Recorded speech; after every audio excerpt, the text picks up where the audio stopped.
Hey everybody, it's Joseph and Jasmine from Abundant Culture. Me and Jasmine were just really bored in this quarantine. We're not supposed to go anywhere. I still go places because we got it's work me. to do. I got work to do and stuff, and I just don't like being, chained down and caged into a house. So there's nowhere to go though. So it's like we decided to grab some pizza, mozzarella sticks, and some. What else do we got? And cheesecake, Fruity Pebble cheesecake. Yeah, Fruity Pebble cheesecake from this place called Roots in Chicago. And we keep hearing about this thing called a mukbang, which is where you just watch people eat on social media, and I think it's extremely freaking weird. But if we have some type of very insightful and valuable conversation, we'll post it. And if we just end up eating and not talking to each other, which is something we do when we're really hungry, then we won't post it. So if you're seeing this, it must means that we talked about something very, very good and informative, most likely in the realm of business or relationships. Mm-hmm. So get ready to watch us eat and talk about things. Yeah. And we also wanted to try to support small businesses as much as possible right now with the coronavirus and everything going around. Because one of our locations, one of our coffee shop locations, is doing great. I mean, it could have done a little bit better, but for the most part it's doing pretty well right now. But the other one, it's probably gonna affect a lot. So we definitely understand the small business owners and restaurant owners right now. Yeah. And I think, and the sad thing about living in America, putting our hand sanitizer on too. The sad thing about living in America is I feel like a lot of individuals don't necessarily understand the economics behind this whole coronavirus thing. Mm. And that really bothers me. I definitely do care about people's safety and well-being. But if you really look at the stats from the coronavirus, it is definitely dangerous to some individuals, but to healthy young individuals, not so much. I mean, it kind of sucks. I guess me personally, growing up as a child who was always sick, there's nothing. Just pause for a moment and let's appreciate how big this mozzarella stick is. Wow. Okay, you continue. Growing up as a kid that was always sick, I guess the coronavirus doesn't scare me as much as it probably should. But I mean, that's just me being honest. It's really not that intimidating. I mean, I've had asthma attacks before. I've struggled with scoliosis, really bad knee problems. I have horrible allergies. I'm actually allergic to about 16 different things. So, I don't know. It's maybe I should be more cautious. And I am. I'm using hand sanitizer more and stuff and not touching my face. Washing our hands more. Yeah, and not touching my face as much as I usually do. But it's still one of those things where it's influenza caused, about 20-some thousand deaths, and coronavirus hasn't caused nearly that many at all. So it just makes me feel like there's a slight overreaction to all of this, and I know that's probably a very unpopular opinion. And we're not saying we're not taking it serious. Yeah, I'm not saying I'm not taking it serious, but at the end of the day, my perception is that God did not give us a spirit of fear. So, we still need to live our lives. Yeah. We still need to, do whatever we were doing. Just be safer and smart about it. So, I mean, God got me. And I was anointed with the oil and everything when this first started happening. Jesus Christ. I know, right? Isn't it so good? So I'm not afraid. We're gonna be okay. And also, the other point that I brought up the other day not eat over there. is this coronavirus thing is probably going to blow over in about a month or a month and a half. But the economic isn't. Yeah, the economic, huh? I'll eat it for this. I don't think this was a good idea. Why? Huh? Why? I don't know. It's like too much going on. No, it's not. I can't even This focus is on. Lovely. I'm talking about me talking while eating. It's okay. They understand. Anyway, what I was saying is that a recession could last anywhere from 12 to 18 months. I think those are the usual numbers. I think when there's a difference between a recession and a deleveraging. In a recession, the recession could be fixed by just the Fed lowering interest rates. And a deleveraging, however, lowering interest rates doesn't work because interest rates are already at zero. I don't know if this would be considered a deleveraging that we're getting ready to witness. I don't know when we're gonna really witness it. I don't know if we're in it, but it's definitely gonna happen. I don't know if it will be a recession or a deleveraging, but I think deleveragings last about a couple years. So in my opinion, like in my mind, it doesn't make sense to suffer for over a year over a problem that should have technically took a month and a half to resolve. And I think if you ask most people, which one would you rather be? Would you rather be sick for 2 weeks, or would you rather like be broke for a year and a half? I'm pretty sure most people would choose to be sick for 2 weeks over being broke for a year and a half. And as a nation, we kind of made the decision to like be broke for a year and a half, possibly, over being sick for 2 weeks. And I'm not saying that you should choose to be sick, but it's like you weigh the risk, you know, at the end of the day. And I feel like through all these businesses closing, were you done, or? I'm gonna just eat one for right now, and I'm gonna save the rest because it's just too good. But I feel like all these businesses are like people are gonna really have to suffer the consequences of this for probably the next year or so. Some people, hopefully not everybody, but definitely some people for sure. And you know, it's just not ideal. And you know, the whole reason of us coming out and grabbing a bite to eat was, one, because I'm a fat person on the inside, and then two, like not going out to eat for how long?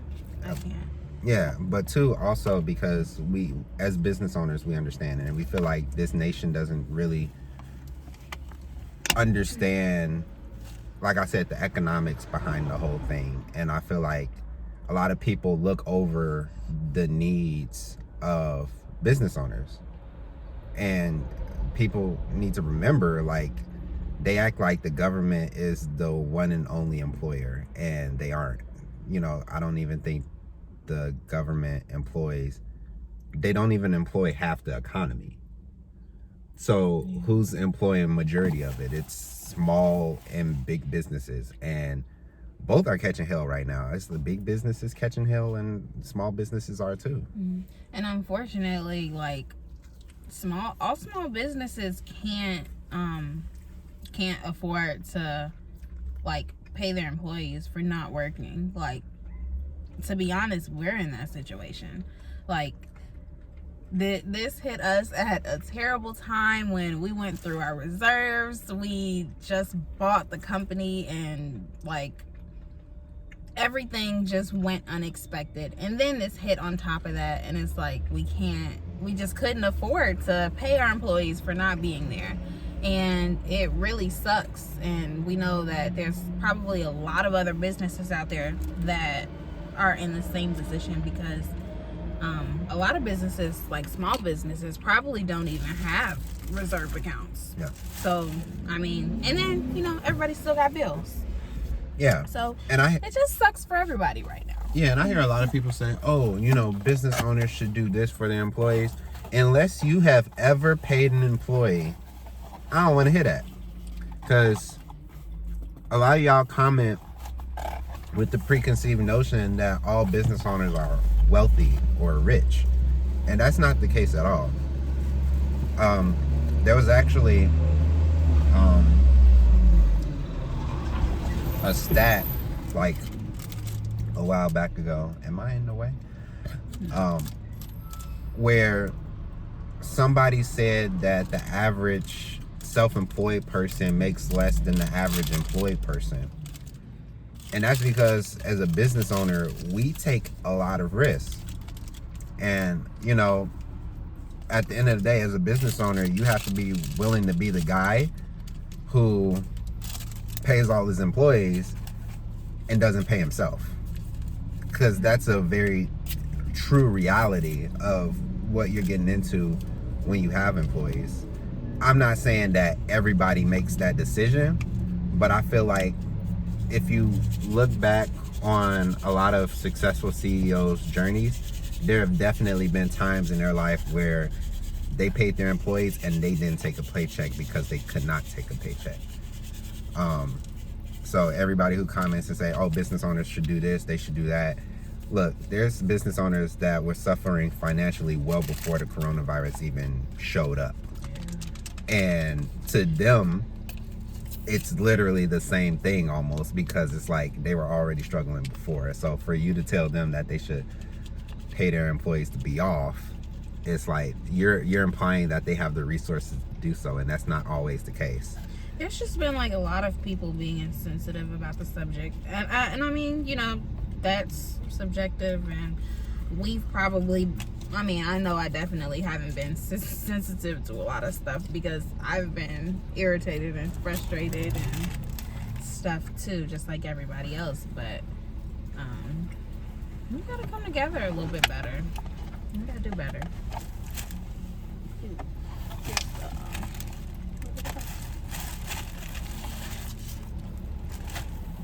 On a side note though, oh, here it is. This pizza is amazing. Well, not even pizza, I ain't even tasted the pizza yet, but the mozzarella sticks. Y'all have to come check out this restaurant, the Roots Pizzeria.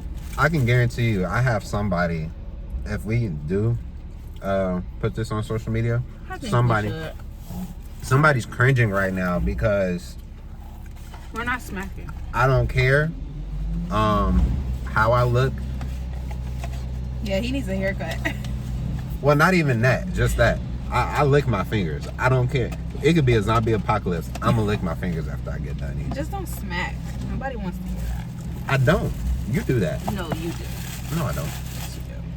I really don't. This pizza is quite good too.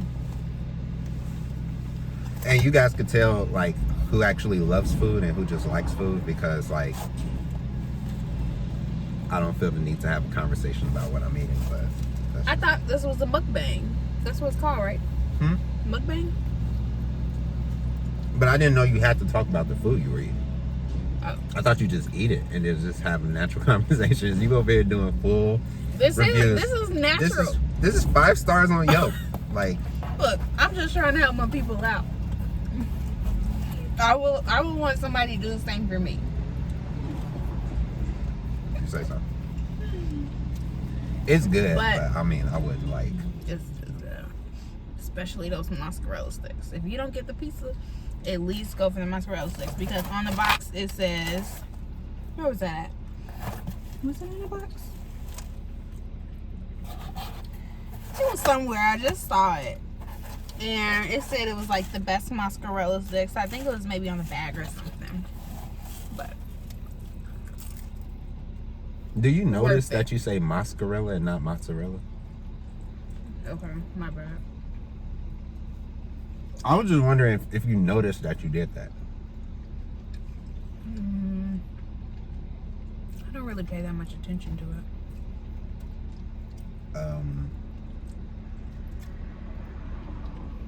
Maybe he was trying to go in the alley. Oh, maybe. Because I'm like, am I in the way? On a side note, well, on another note, y'all, I cannot wait to buy our next business. Like, we were actually just talking about right now, like, we can start looking for pizza places to buy and other restaurants too. Because at first I was opposed to, like, since we already have a coffee shop, I was opposed to, like, doing more in the restaurant business. But honestly, I feel like it's just so much room to improve when you buy a restaurant. So, yeah, I'm all for it right now. Yeah, we just hired a deal structurer, which is somebody who has like years of experience buying and selling businesses, and buying and selling his own personal businesses, and also he's helped clients over the years buy and sell hundreds of businesses, and he has over 25 years of experience, and we were able to hire him. You can say that he's pricey, but for what you're getting, he's really not. It's like it's a bargain as far as I'm concerned. Mm-hmm. But we just got off the phone with him today, and we went over the financials of this company that I found, and I can't really disclose too much about it because I had to sign a non-disclosure agreement in order to get the financials. But I was looking for companies in a certain industry, and I got the financials. And usually when I look at the financials, I just take it for like face value. Like, it is what it is. I don't know how to, confirm nor deny what's on those pages. But he was actually able to take me through the financials line by line and show me where the seller was taking maybe extra deductions, where they probably weren't taking enough deductions, and all of these different things. And we were able to get down to what the actual cash flow of the business is, which was incredible because that's something that I was not necessarily able to do on my own. We just learned so much, and we found out, what the actual value of the deal was, and it was great. Like, I learned how to value a company today, and like, not a lot of people can say that they know how to value a company. And I thought I knew how to value a company before, and I think I didn't do a horrible job before, but it definitely was not a good job. There was a lot of things that I didn't take into consideration when I was first buying companies that I definitely know how to take into consideration now. So it was just a great experience. Like, if I think everybody should know like this information, and it's crazy. Like, I've been trying to figure out how to do this for over a year, and he's literally the first person that's been able to definitively show me step by step how to do it. So it's an awesome experience. And I feel like when you have that type of information, you could go off into any industry and buy any company. Like, when we bought the coffee shop, we knew nothing about coffee, honestly, but we knew a little bit about business. But compared to what we know now, it's like legitimately nothing. So it's crazy. Yeah, we were like stupid when we first bought the coffee shop. I mean, I still love it, but we could have did a lot better. Way better. Like, we probably could have grew the business so much faster if we knew than we know now. But isn't it like that all the time? Everybody always, says that and wishes that and wishes they would have got started earlier. Yeah. But at the end of the day, the way I feel about it is, if you're one of those people, honestly, I shouldn't even say if you're one of those people. If you're ambitious, I feel like you should actively seek out people who can teach you how to just be better in any area. specifically for me, I mean, that's, you know, professional wise, but you should actively seek those people out. Like, I was thinking about today, I'm like, man, why couldn't I find this guy last year? And in all honesty, I couldn't find him last year because I don't necessarily think I looked hard enough. Like, sometimes, you know, we want to know something, but we don't want to know it bad enough. We don't necessarily go out and look for that thing every single day. And it's costing me. And it costed me a lot of time and a lot of revenue. Like, honestly, if I would have found him last year, no doubt, I'd probably be making $1 million in revenue per year, conservatively, right now, if I would have found him last year. But I didn't. So anybody watching this, you know, I don't know what you do professionally. Quite frankly, I don't care. Regardless of what you do, whether you're a janitor or a freaking, you know, you work upper management at Best Buy, I don't really care. Regardless of what you do, you should definitely learn how to buy companies, because if you think about it, the average person, it takes them over $1 million over the span of about 40 years in order to reach financial freedom or retirement. You could buy one business this year and be financially free. One company. And I've been preaching it even before I knew how to do it. I've been preaching this, and it's like, no, not too many people are taking heed to it. Like, everybody's like, oh yeah, you know, I'll get to that one day. And it's like, dude, most of the businesses in America is owned by baby boomers. And over 2.8 million companies around the country is gonna change hands within about the next decade, because all those baby boomers want to retire. Yeah, that's 2.8 million reasons why you should learn how to buy companies. Go ahead and talk about your cheesecake. Because this man, he's so slow. I'm trying to move on to dessert so I can finish my meal later, because I'm trying to, you know, eat kind of cute right now. So on to dessert, we'll finish later, because I just really need to get to this. Fruity Pebble cheesecake. Can you believe it? I'm so excited. How much did you want of this? Huh? How much did you want? It depends on if I like it or not. I'll let you taste it. Well, can you wait until I get done eating my pizza? Mm-hmm. I don't want pizza and cheesecake at the same time. Mm-hmm.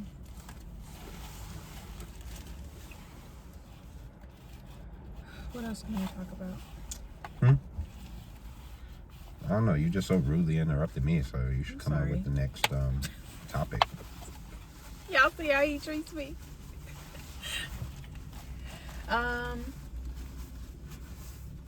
Oh, we've been reading some really, really good books lately. So right now I'm reading The 4 Stages of Psychological Safety. And it's about just becoming like a better leader and how to lead your team and stuff. And it's crazy because, like, the other day I caught myself getting irritated. You definitely got put to the test. I did. And then I realized that, like, wow, we reached the 4th stage of psychological safety. I should be happy about this. So, yeah, self-reflection is key in leadership. Any thoughts? I mean, yeah. I mean... Or do you want to bite first? I'll take it in a second. You asked me to talk and then asked me if I wanted to bite. Okay, let's talk first. Yeah, it's like, I didn't necessarily read the book, so I don't know everything. I just know from what, like, you talked about. And well, we had him on I thought you were podcast gonna, because too, I ran it for like 10 minutes straight, so it's like I didn't know what to say. I wasn't expecting to say anything. Or just jump. I ran what? I said I ranted for like 10 minutes straight. I didn't know. Okay. All right. You want your bike then? Here you go. So, with the 4 stages of psychological safety, I don't have my notes in front of me, so I'm not gonna do a great job reviewing it right now. But if you guys listen to the podcast, he talked a lot about the book, and he broke down like the general concepts and stuff like that. So the first stage is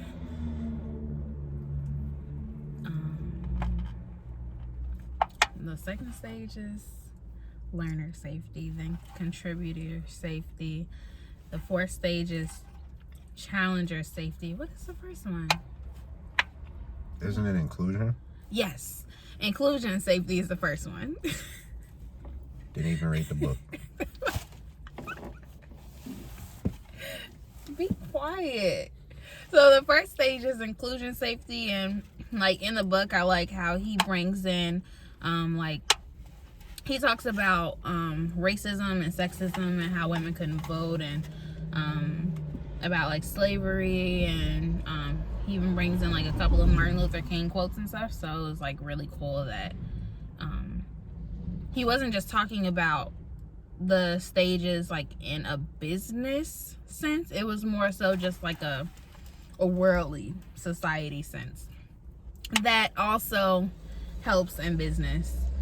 Because if you haven't noticed, everybody that we have on our podcast, they're not like, the podcast is not just for business owners and entrepreneurs. The podcast is for anybody, really. I mean, you can learn like professional and personal development on the podcast, like in the same episode. Yeah. And I think the whole point of our podcast. You don't like it? Yeah, I like it. I just didn't want to eat it off from you. Oh, that's so sweet. I'm gonna save you this piece. Okay. The whole point of our podcast, at one point in time, it was to be like, it was for it to be centered around entrepreneurship and making money. I do still care about those two things deeply, but we decided to make it a little bit more inclusive to people who aren't entrepreneurs, because what we found at the end of the day, I added this statement to a course that we're currently creating, and it says consuming more value than you deliver to the marketplace is where poverty comes from, and producing more value than you consume from the marketplace is where wealth actually comes from. And I don't think you necessarily need to be a entrepreneur, 1099 or W-2 employee. All of those are, I feel like, tax preferences. I don't think you need to be one of those things in order to be extremely wealthy. I think at the end of the day, you just need to provide value. And there's been a couple people on our podcast who weren't entrepreneurs, but they provide tremendous value to the companies that they work for. Mm-hmm. And I think that's the main focus that we should think about in regards to thinking about economics, because we live in a society nowadays where everybody wants something for nothing. You know, everybody, this is kind of a controversial topic. I think I'll save it for another day, but everybody wants to be paid more than they're actually worth. And that's not fair to people who are actually worth that. For example, if I'm doing a certain amount of work and I'm getting paid, let's say 20 an hour, and there's somebody right next to me who does less work or delivers more, less value than I do, which is a better way to put it, they shouldn't get paid as much as me. Not in the same state, in the same business. If everything is the same, they definitely should not get paid more than me. And yet we live in an economy that makes the argument that, you know, everybody should get paid the same.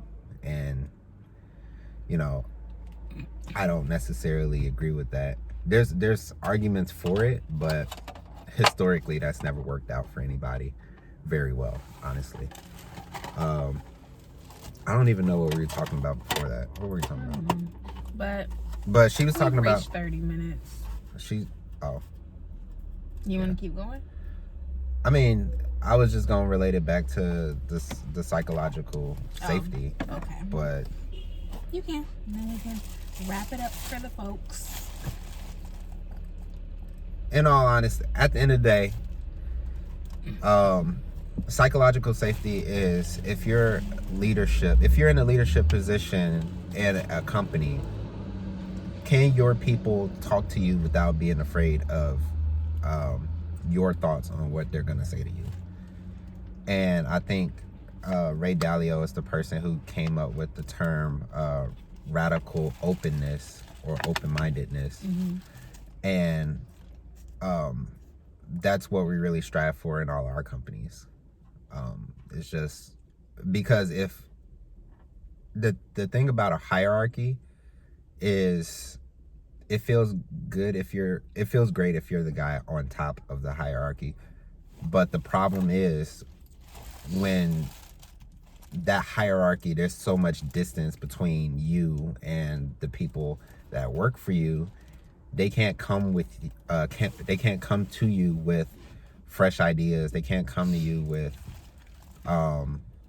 complaints. They can't come to you to challenge some of the moves that you might be trying to make in a company. And when you get too high up on this hierarchy to where people can't correct you or people can't brainstorm with you, I think that's when your company is on a path to failure. Because at the end of the day, there's gonna be some new young guy in his 20s, and he's gonna be more innovative, and he's gonna have a team that's more innovative, and innovation wins at the end of the day. It doesn't matter how. We've seen multi-billion-dollar companies literally vanish off of the face of the planet in the last couple years. It's happening, and it's going to continue to happen if the companies that are still around can't learn to do things in a way that is fresh and new and innovative to the marketplace. So the psychological safety is all about letting your team be comfortable enough to challenge you. So we hope you guys like that mukbang. That's what it's called, right? I think so. I don't freaking know. Well, whatever. It was just an idea I had. I didn't think you were seriously going to do it. Yeah. Oh, yeah. All right. Well, we'll see you guys later. Make sure you listen to the podcast.